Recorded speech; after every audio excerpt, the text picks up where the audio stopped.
Now, in order to be able to run our JUnit test from the command line, there's one more thing that I want to do that will make things a little bit easier. I'm going to go back to our Eclipse project and I'm going to change the package. We really shouldn't have everything in the default package anyway. And this is also a good time to mention that you'll see probably two conventions for unit testing in Java.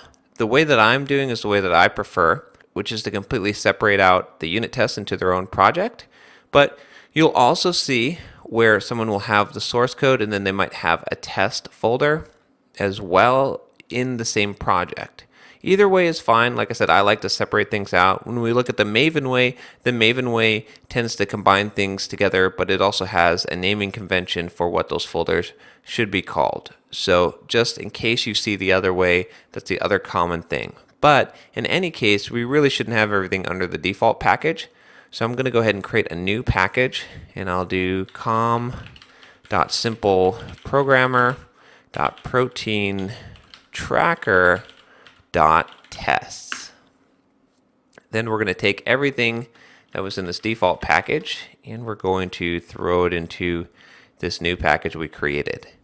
The other thing I want to do is I want to take this and I want to make a jar out of this. So I'm going to export this to a jar file, and we'll make sure that we include both of those. I'm going to go ahead and put this under my work in progress folder, just under protein tracker jar.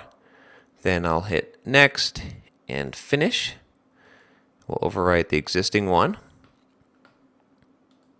And the reason why I did this is just because what we'll have to do from the command line is to add some class paths, and this will make things easier because we need to tell Java on the command line where the JUnit jars are, as well as all of our test classes. If I put them all into one jar, it'll make things a little bit easier because we'll just specify where the JUnit stuff is and then where our stuff is.